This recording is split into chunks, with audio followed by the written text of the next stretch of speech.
मीरा जी के मखसूस रोमानवी और देवमालाई अंदाज में लिखी गई एक मुख्तसर नज़्म नारसाई।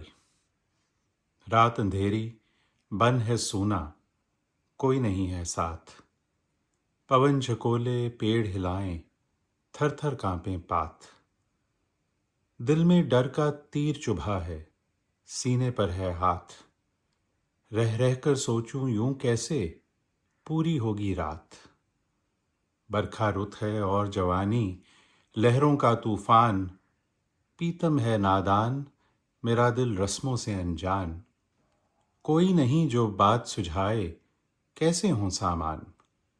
भगवन मुझको राह दिखा दे, मुझको दे दे ज्ञान।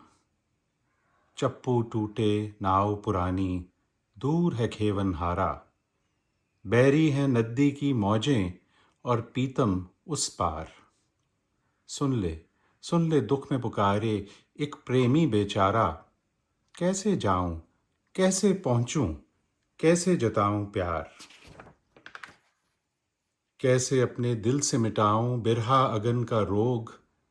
कैसे सुझाऊं प्रेम पहेली, कैसे करूं संजोग। बात की घड़ियां बीत न जाएं, दूर है उसका देश। दूर देश है पीतम का, और मैं बदले हूं भेस।